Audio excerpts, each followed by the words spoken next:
Good afternoon, students. Today we will discuss about spores. Spores are the reproductive units, or you can say these are the propagules which take part in asexual reproduction.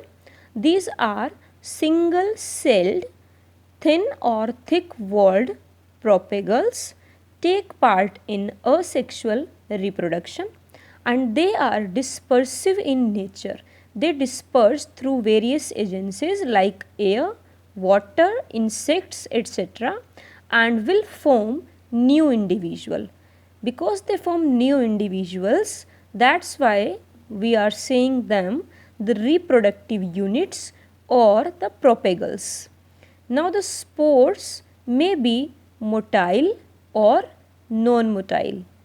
Motile spores are known as zoospores, and non-motile spores are classified as conidia, chlamydospores, oidia, sporangiospores.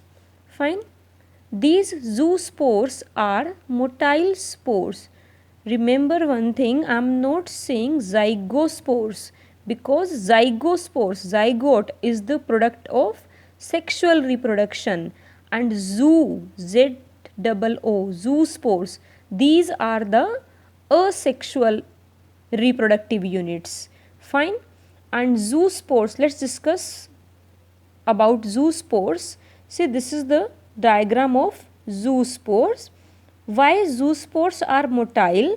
Because they are having flagella. As you can see from here, these two, they are flagella, with the help of which these zoospores can swim in aquatic habitat. So these are motile due to the presence of these flagella, and they are naked. They don't have a cell wall around themselves. So they are naked, and they are produced, these are zoospores, they are produced inside the parent body, which is known as zoosporangium. Zoosporangium is the parent body through which they are produced. Because zoospores are produced inside zoosporangium, so we can say that they are endogenously produced. Endo means inside. Fine. So these are flagellate, they are having flagella so that they can move, produced inside the body zoosporangium, so endogenously produced. They don't have a cell wall, and we can take the example like zoospores are very much common in some lower fungi. This is the class of the fungi, Phycomycetes. You know very well there are various classes of fungi like Ascomycetes, Basidomycetes, Phycomycetes, Deuteromycetes. So these zoospores are common in Phycomycetes, even in many algae like Eulotharex and Chlamydomonas. This was about zoospores. Next is the conidia. All the four, conidia, chlamydo, oidia and sporangiospores, are non-motile spores. See, these are conidia, both. So we can see from the diagram that conidia may occur either singly, these are single conidia, or they may occur in the form of chain. These are the chain of conidia. Fine. They may occur singly or in the chain at the tip of special hyphae fragments called as conidiophore. Hyphae cells form the body of the fungi, which is called as mycelium. Mycelium is the body of the fungi. Function of hyphae is to bring the nourishment from the environment for the other parts of the fungi. Fine. Obviously these are non-motile, they don't have flagella, and they are having a thick, they may have thin or thick wall, and they produced exogenously. Endo means inside, exo means outside. This is the parent body conidiophore, and they are producing outside the body, not inside. That is why they are exogenously produced. And the common example of conidia is penicillium. This is very important question, that name the reproductive units in penicillium. The answer is conidia. Fine, this was about conidia.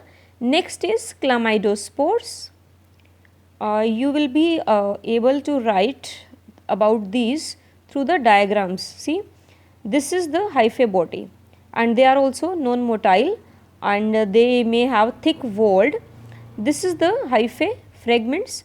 Chlamydospores are directly produced from these hyphae fragments of the or the cells. See, these are the chlamydospores and this is the hyphae body, hyphae fragments. So, they are directly formed from the hyphae cells or the fragments and they may be terminal. Terminal means which occur at the tip. They may be terminal or they may be intercalary. Intercalary means in between. Fine. So, terminal or intercalary. And there is a special thing in chlamydospores that they can store abundant amount of the food material and can withstand extreme conditions. Example, agaricus and rhizopus. Fine. Next is the oidia. This is the diagram of oidia. In some fungi, it may happen that these hyphae, this is hyphae break up into small fragments.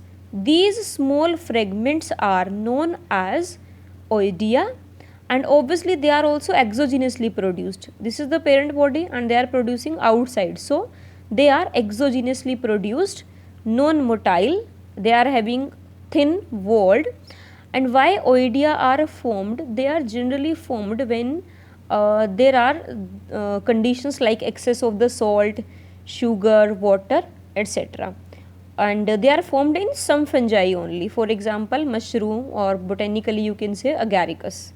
Fine. The last one is sporangiospores.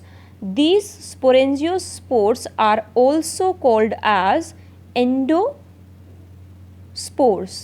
These are also non-motile, they are having thick walled and they are produced endogenously. Remember, only sporangiospores are produced endogenously among non-motile spores. Otherwise, only zoospores, they were motile and endogenously produced, and among the non-motile spores, only sporangiospores are produced endogenously. See, these are sporangiospores. These small structures are sporangiospore. This is the parent body called as sporangium. So, sporangiospores, these spores are produced inside the parent body called as sporangium. So, they are produced endogenously. This is the parent body and they are producing inside. So, they are producing endogenously, thick walled and they generally dispersed by wind. Actually, all spores can disperse by wind, but they can also disperse by wind, water or insects, etc. But these sporangiospores, the most general way of dispersal is the wind and also called as endospores. Example is mucor and rhizopus. Both are the fungi. Fine. And let me tell you that spore formation is very much common in some algae or most of the fungi, lower fungi you can say, or some protista and monera also. Fine. This was all about the spore formation.